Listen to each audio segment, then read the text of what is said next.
is picked off by Aaron Crocker. Over midfield, he'll run it all the way into the end zone. Touchdown. Cross Talk TV podcast. Peace.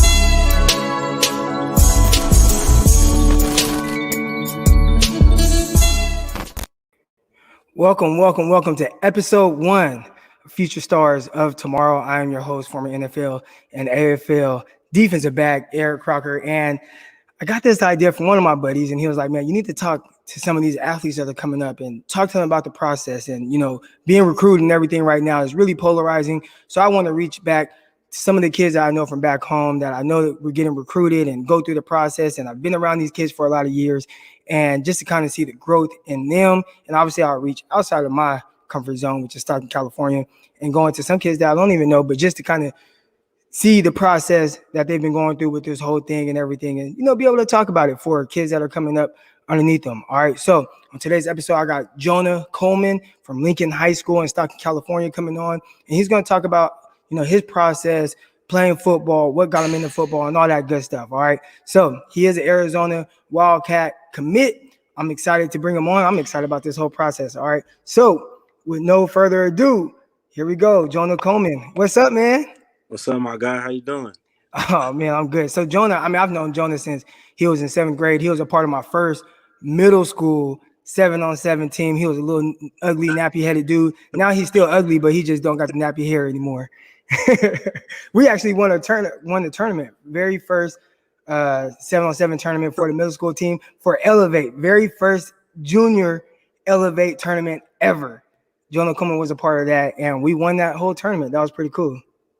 Yeah, well, I thought we lost because we threw a pick the last play. Yeah, Noah May. Ended up being a sack, so we ended up. Yeah, that was cool. That is crazy. I forgot about that, man. That was years ago. So first, I do this with all the pro guys that have been on. We got to talk about the swag a little bit, all right? So you got your own little unique swag. You out there, you dripped up and stuff. So just talk me through a little bit about what kind of goes through, you know, your mind when it comes to like what you're going to be wearing on the field, whether it's game day or whatnot. But yeah, we got to get into that. Let me pull up your little swag right now.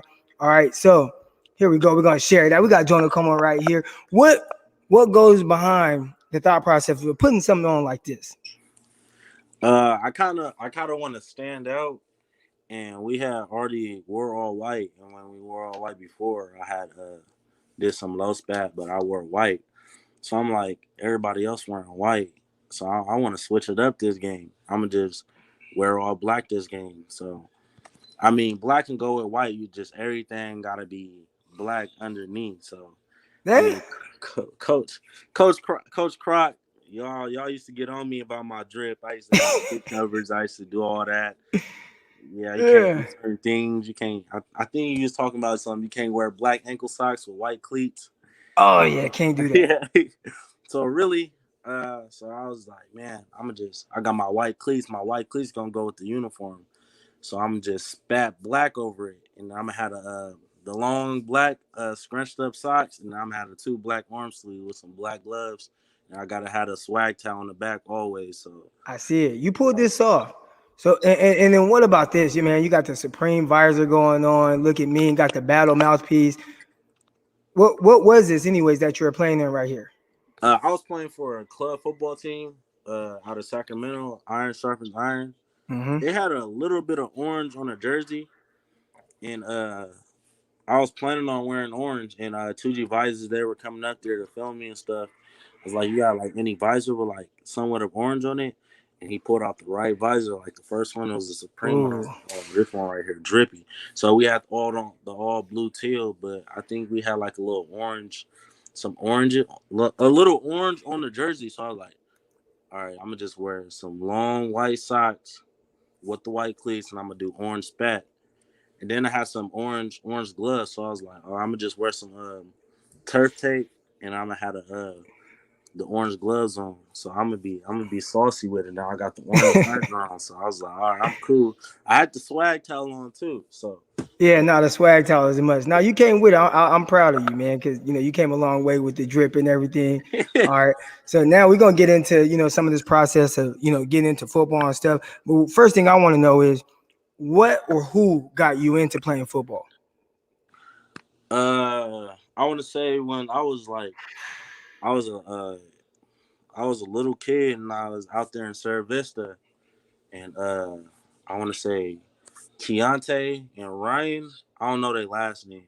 I think it's like Abernathy or something like that. They was playing for the Yellow Jackets, and they used to always be in the front yard. Like they used to play Smear the Queer games. But I was always like little, and they was older kids, and I was always playing with them. And I was like, man, get a little Jonah out here. So I'm out there. I never played football. I didn't have a love for football or anything, but I was just out there running through them and breaking a lot of tackles. But I'm the smallest kid out there. And then I kid you not, I want to say that I just seen some kids doing push-ups at a park, and I was just always a kid. I like adventures and stuff. I always wanted to do something. I always wanted to work out, but like I just had no reason to work out or do nothing. So I just seen Yeah, push-ups, and I started doing push-ups, and then ended up being a team. They was doing roll call, and it was like, "Hey, you not on the team?" It's like, "Yeah, I signed up." I was like, "Okay," so I signed up the next day, but Keontae and them, they was already on the Yellow Jackets. So I was like, so my dad was like, okay, they was telling me to already come out there and stuff like that. But my dad was like hesitant because he didn't want to force me into the sport. He wanted me to like find it on my own. yeah. So I kid you not, I found it. And yeah, so really them two cats right there, they really got me into football and stuff. So That's dope. And obviously, we see how you kind of took it from there. And as long as I've been around you, you've been a stud out there on the football field. You've been going through the recruiting process and everything now. And obviously, you've been approached by several colleges. I saw when you were kind of going through the process of trying to pick out schools. Can you name like some of the schools that offered you contracts? I mean, offered you scholarships?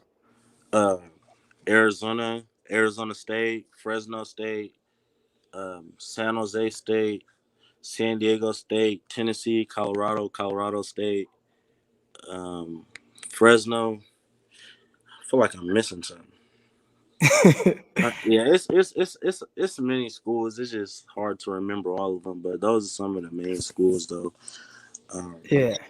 yeah. Well, anytime you get recruited, by Pac-12 schools, by SEC schools, you're definitely doing something right.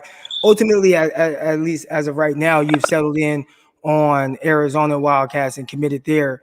What about Arizona made you comfortable, to be able to commit to them? Um, So like when I was really looking for, I wanted to go to a place that's like home and that's really got like opportunity for me to get to the next level. So Arizona is really kind of like California. It's always hot, it's sunny, which I'm like a summer kid, so I like being in the heat and stuff like that. So where you get your grind in and really just a relationship with the coaching staff. They got a new coaching staff. They got over 100 uh, NFL NFL experience. So and that program is just like I feel like it's on the turnaround. So like why can't I be the start of that and build my own legacy there? So really that's really it. And education is actually pretty good there. So I was looking Yeah. into that, and then also some of the background of the coaches too. Like you gotta look at the background of the coaches, like who if they coach, like where they been at, and things like that. So, and I mean, I trust them.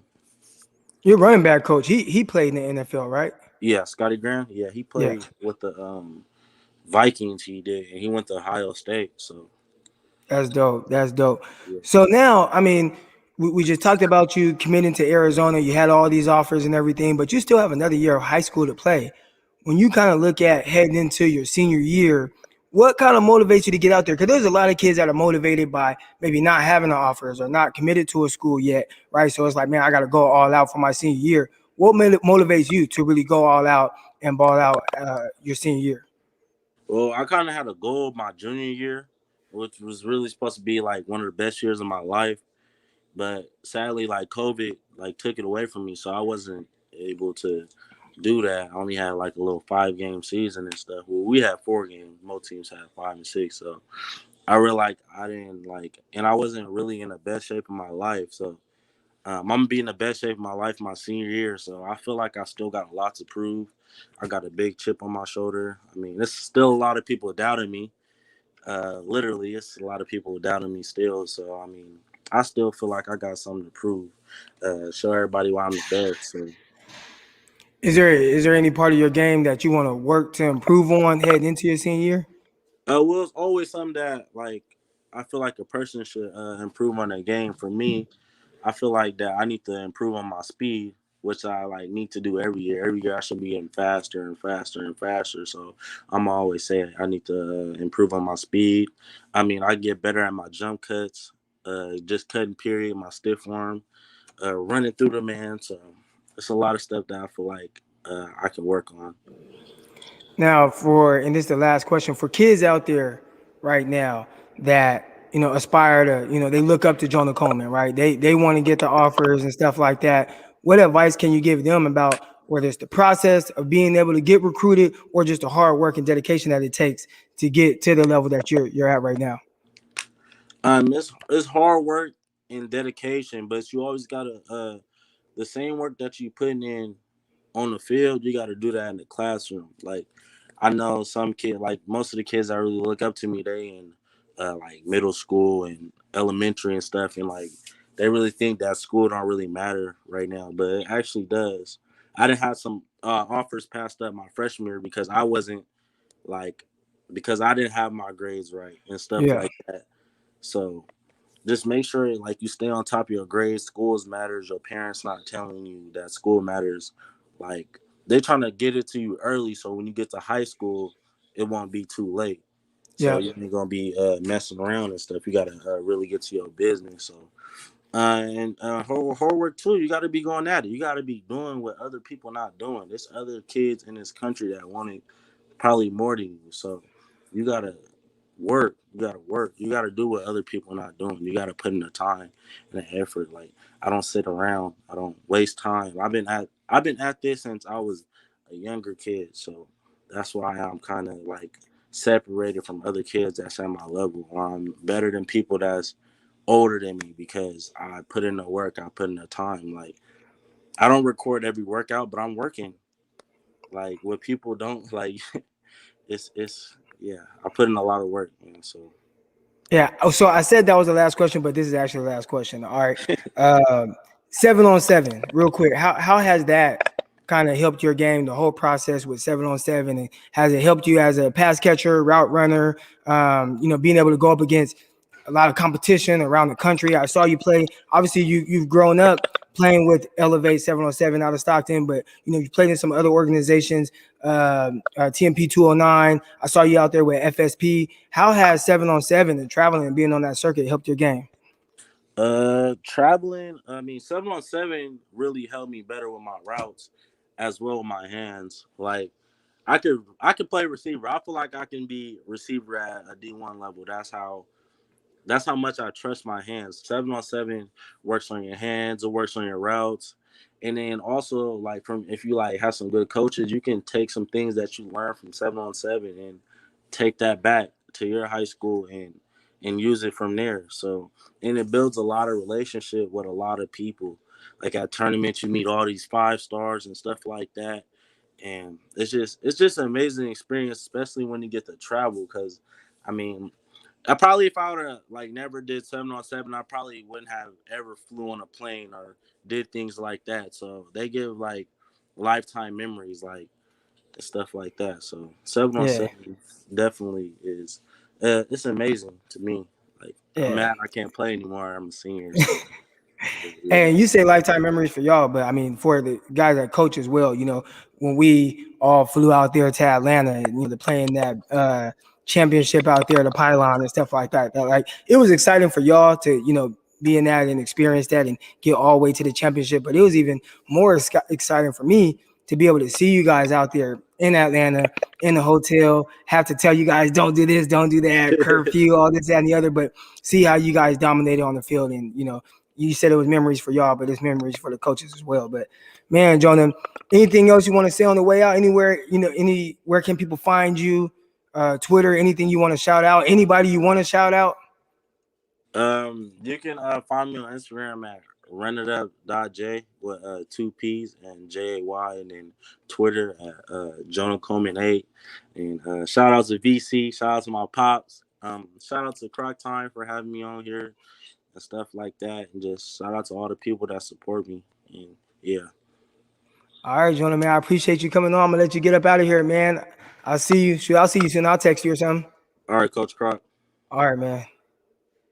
All right, y'all. That was my dog, Jonah Coleman. It's been really cool seeing the growth and maturity of this young man, being around him since he was in the 7th grade, and how, just he raised his game, and he was always one of the most talented guys on the field. But once that work ethic off of the field started to match the talent on the field, that's when you started to see everything take off. So it was really cool to see Jonah and, his progression, and now obviously committed to Arizona. Much love to him. And shoes, man, can't wait to get the next guy on. So we'll be right back here next Wednesday with another special guest. All right, a guy that's actually at a Division I school. Now we're going to get into all that. That's going to be episode 2 of Future Stars of Tomorrow. So see y'all next time. Peace.